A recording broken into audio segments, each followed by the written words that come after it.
Law enforcers have been planning this drug raid for months. At the end, only 6 sachets of meth were found here, a small quantity in a country where over 100 kilos of the drug are consumed every day.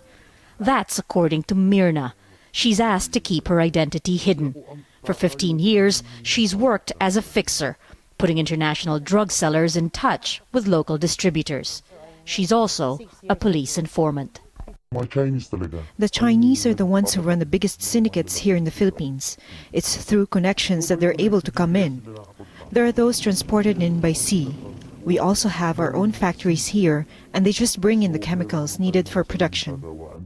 The most popular drug is meth, known locally as shabu. But there's also a market for cocaine, marijuana, ecstasy, and other emerging party drugs. There's so much money to be made that aside from the Chinese, there are also Mexican and West African drug operators. Much of what comes into the country does so in what drug enforcers call low volume, high frequency.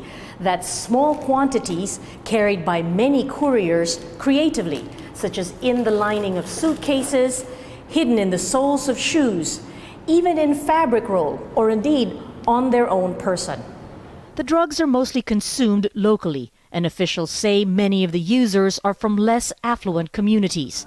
Though undermanned with less than 900 agents, the government's anti-drug office says it's doing the best it can.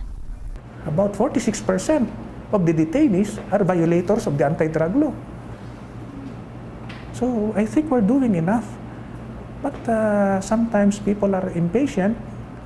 They want the problem to vanish automatically. It's not going to happen. Myrna says no matter how hard the government agents work, they're not likely to wipe out the trade. Because there are officials themselves protecting it, and in some instances, they themselves own the business.